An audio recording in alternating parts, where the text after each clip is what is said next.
Now, today we've got one of the best Nazi movies I've ever seen that did not involve killing Jews. Ouija Nazi. You might be asking, what's a Ouija Nazi? We're going to find out. It starts out in 1945 Germany, where Nazis interrogating a Frenchman and a woman whose shirt is open. Great starting point. He's threatening to kill them if they don't give him the documents. What documents? We don't know. We came in the middle of the conversation. And he will send the other one, the other Nazi, famous for torturing people, to torture them if they don't give him the documents. Well, he kills the Frenchman, the other Nazi does, and the woman escapes, only for the other Nazi, whose name I don't remember at the time, to kill her too after we see her breasts. And then the other Nazi kills the Nazi who was originally interrogating them. Then we go to present day California. We're assuming these Nazis are dead. Or are they? They are dead. They are both dead. Where we see a sorority house. And a woman who kind of looks like Christina Ricci's character in Wednesday. Listening with a cup at the wall to another woman having sex. Both of them are topless.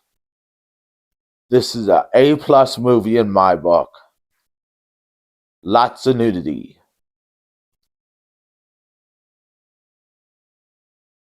And we meet the new sorority girl. Dina or Dawn or some name like that. Who's pledging. They're talking about what they're gonna make her do when she's pledging. The sex girl, the girl having sex, not the girl putting the glass to the wall listening to sex, says they made her go without sex for a week. She couldn't even touch herself, and it was horrible. I've went without sex for years now, and I will tell you, it is not horrible. You get used to it after a while.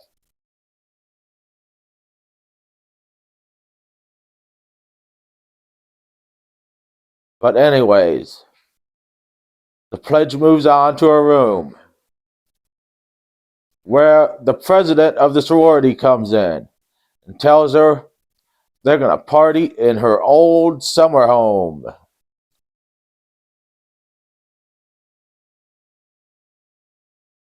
In the pledge's old vacation home in the country that's been abandoned for years. Ooh, I smell a horror movie.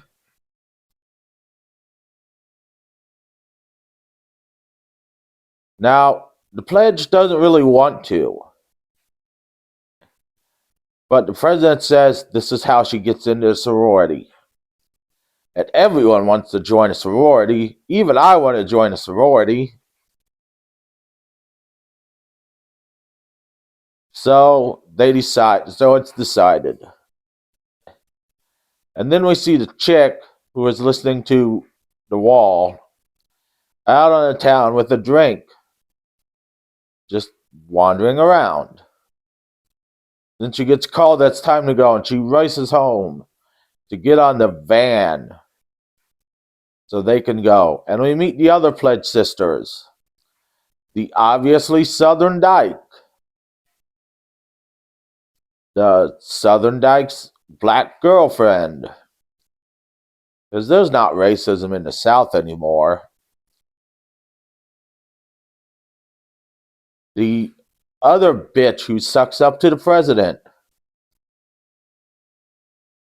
We realize that the chick putting the glass to the wall is the crazy chick.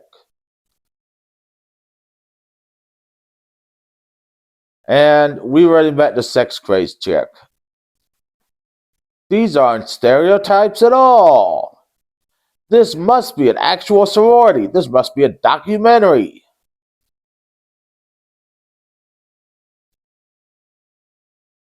The president leads the chick, whose vacation home this is, out on a leash and makes her bark at people.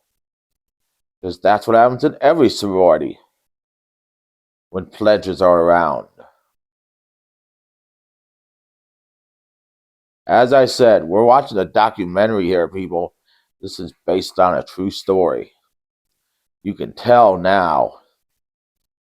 So they get in the van and we see a driving scene. Then we go to the vacation home and we meet the caretaker.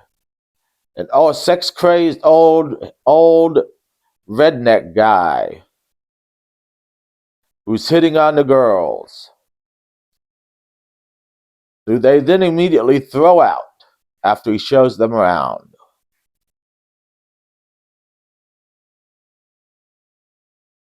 But not before two other rednecks come in and tell them it's cursed. They must leave immediately. Because that's what happens in these movies. Obviously, documentary again. This is a documentary. And then when they're going out to meet the sex crazed chick who's pulling up, we meet the cute guy and his fat friend, who are all about scoring chicks. At least that's what the fat friend's about. I don't know what the cute guy's about. And of course, our main heroine, Dina or Diana or Dawn or whatever her name is, knows the cute guy from working at the fast food joint with him. So they invite him to the party they're throwing tonight, both of them. Now, of course, the sorority's all about partying. I should know, I was in a sorority. They threw me out 5 minutes in because I was peeping at the girls.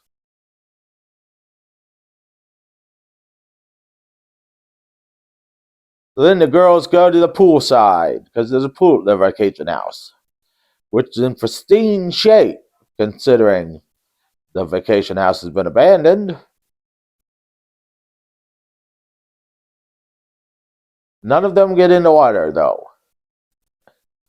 They just kind of lounge around in bikinis, which most of these girls we've seen naked by this point, so I don't know why they need to put them in bikinis in a scene. Then we go to a scene where we see the sex crazed chick naked again. Only this time there's a peeping Tom, who's the redneck boy. He runs away to the garage and opens up a case, revealing a skull. And then he becomes a killer, dressed like the Nazi from before, who is the torturer. He starts killing people. And then the movie gets good as he's going around killing these women. Well, kind of killing the women. I mean, he's kind of... We're kind of also in the women at the party with the cute guy and the fat guy. Really, this movie never gets good, but at least now we have a killer. And he only kills like 3 people. But he kills the caretaker, he kills the nerdy chick, and he kills the fat guy.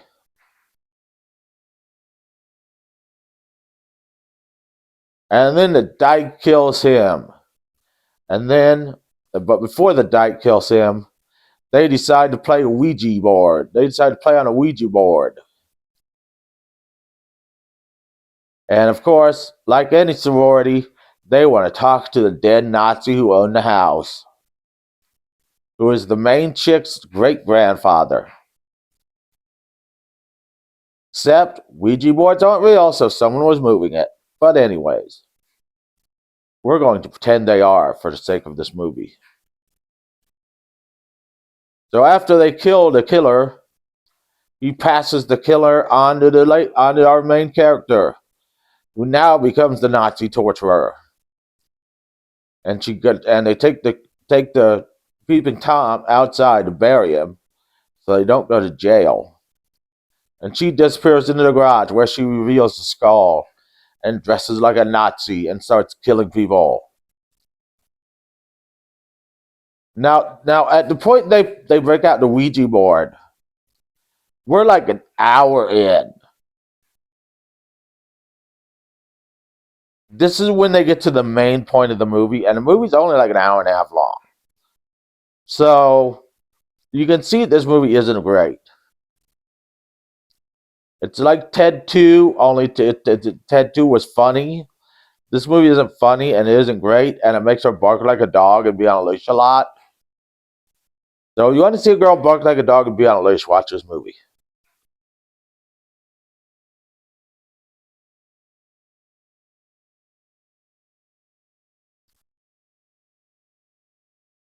Anyways, they stop her at the end. It's a happy ending. I mean, she does kill all but the Dyke's girlfriend, but the Dyke's girlfriend stops her, and it's the end, and it's a happy ending. So go watch Ouija Nazi on Tubi. It may be your last chance before you summon a Nazi on with a Ouija board and die. That's not worth it. It really isn't.